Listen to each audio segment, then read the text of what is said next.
Bom, acho que uma das grandes séries aí dos últimos tempos foi a série Westworld da HBO, que provavelmente muitos de vocês devem ter assistido, mas que era uma história que acontecia em um parque de diversões, onde haviam vários robôs humanoides com inteligências artificiais super avançadas e as pessoas poderiam ir nesse parque e interagir com essas inteligências artificiais. E era meio que um vale tudo, já que se tratavam de robôs, então as regras ali dentro eram mais liberais do que na nossa sociedade convencional. E essa série fez um super sucesso para pessoas que gostam de inteligência artificial de tecnologia, exatamente por brincar com essa questão futurista de que em algum momento no futuro, nós seres humanos vamos estar tendo uma interação muito maior com essas inteligências artificiais. Só que essa questão da série Westworld era uma coisa que vivia apenas no futuro, era uma coisa completamente abstrata e que muito provavelmente nunca existiria, até a semana passada, quando publicaram um artigo que a gente vai estar comentando aqui nesse vídeo, e supostamente com os experimentos que conseguiram realizar, parece que agora talvez seja até possível de acontecer com as tecnologias que nós já temos hoje. Então vamos falar um pouco sobre isso nesse vídeo.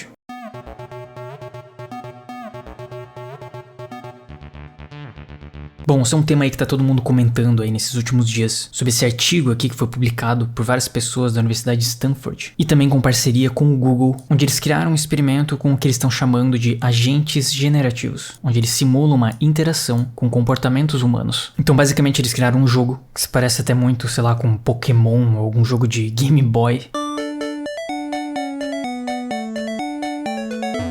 E eles colocaram dentro desse jogo 25 agentes. E quando eles falam agentes, a gente pode simplesmente entender como chat GPTs. É como se eles tivessem colocado 25 chat GPTs, 25 instâncias do chat GPT para interagir nesse jogo. E quando eu falo chat GPT, na verdade eu estou me referindo ao modelo GPT 3.5 Turbo, que é o modelo disponibilizado ali na versão grátis do chat GPT. E esse jogo tinha um cenário aqui limitado, mas que tinham casas, tinham universidades, tinha um mercado e uma farmácia, um café, um bar. Enfim, era um ambiente ali onde esses 25 agentes iriam viver e conviver. E cada agente recebeu um prompt inicial, contando um pouco da história dele, identificando o nome desse agente, o que ele faz e qual era a relação desse agente com os outros agentes que estariam vivendo nessa comunidade. Então eles pediram aí para cada versão aí desses agentes, que tinha um chat GPT por trás, agir de acordo com um prompt inicial que foi dado para cada um desses agentes. E eles basicamente utilizaram uma metodologia de memória, reflexão e ação para fazer com que o algoritmo conseguisse lembrar das coisas que estariam acontecendo, racionalizasse em cima disso e criasse uma ação do que ele faria. Dependendo da ação, que seria o output do ChatGPT, essa ação fazia o boneco andar dentro daquele cenário ou interagir com outro agente. Então essa lógica de memória, reflexão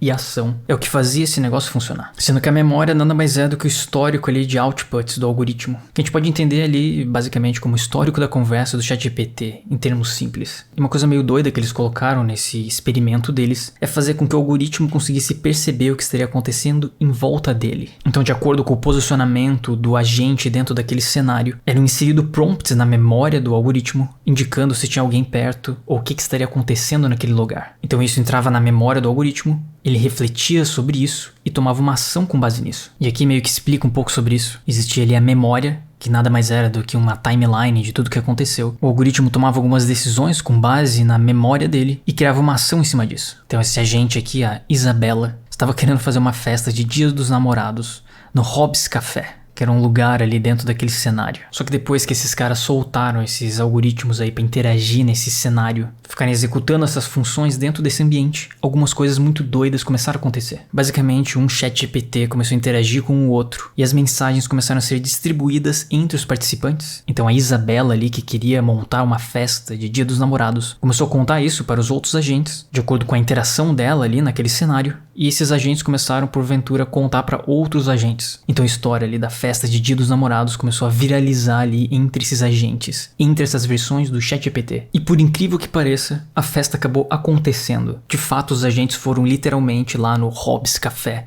onde seria essa festa, e se encontraram lá e começaram a interagir entre eles. E isso é uma coisa muito louca, porque significa que a gente consegue usar essas tecnologias do ChatGPT, esses algoritmos da OpenAI, pedir para eles interpretarem ali um personagem, e eles conseguem interagir com outros personagens, criando uma simulação que representa o comportamento humano. E isso vai ser uma grande revolução no mundo dos jogos. Sei lá, se por exemplo você pretendia comprar o GTA 6, que supostamente vai ser lançado em 2024. Bom, acho que depois da publicação desse artigo você não vai mais fazer isso, porque agora que eles conseguiram criar esse negócio, todos os NPCs, todos os personagens ali controlados por computador, que você vai interagir no GTA 6, eles já vão parecer extremamente idiotas. Porque a menos que eles incluam esse tipo de tecnologia, de criar agentes generativos que vão conseguir tomar decisões por conta própria, sei lá, todos esses outros NPCs que possuem uma lógica procedural vão parecer muito simples. Sei lá, vai ser como tu comparar um jogo super antigo com um jogo super moderno. Porque essa tecnologia aqui realmente é muito mais interessante. Sim, a gente já tem até jogos que são bem avançados, como a versão 2 do Red Dead Redemption,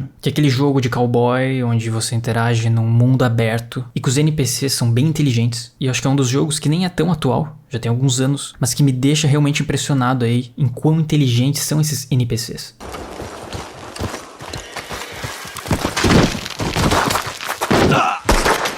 Só que se cada um desses NPCs tivesse um ChatGPT dentro da cabeça deles e eles pudessem tomar decisões por conta própria, imagina as possibilidades disso. Com certeza ia ser muito mais avançado do que os NPCs de qualquer um desses jogos por aí. E provavelmente muito mais avançado do que os NPCs que vão ser usados no GTA 6, caso eles não incorporem isso daqui. E assim, pessoas que gostam de jogar jogos já foram impactados aí por vários NPCs que nem eram tão inteligentes. Às vezes NPCs que nem se moviam, como aquela mulher que vendia poções no Diablo 1. I sense a soul in search of answers.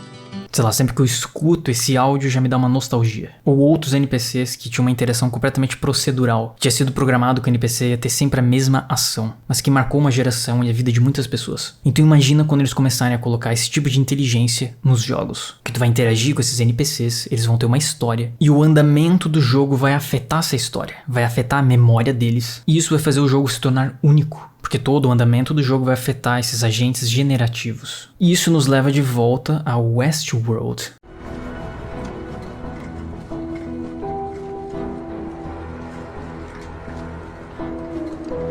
Nesse experimento aqui mostrou que de fato a gente consegue simular esse tipo de coisa. E que a gente já tem uma tecnologia com uma inteligência para isso. Então imagina se a gente coloca o ChatGPT dentro de um desses robôs aí da Boston Dynamics, que possuem movimentos parecidos com o ser humano. Coloca eles dentro de um parque de diversões e abre a porta desse parque para os seres humanos interagirem com esses robôs inteligentes. Sei lá, todas as tecnologias já existem. A gente já tem aí essa inteligência do ChatGPT, que a gente viu aqui nesse experimento, que funciona para esse tipo de coisa também. E a gente já tem aí esses robôs humanoides. Então é só uma questão aí de encaixar todas as peças. Então talvez a nossa grande preocupação num futuro não tão distante vai ser se esses robôs começarem a querer escapar do parque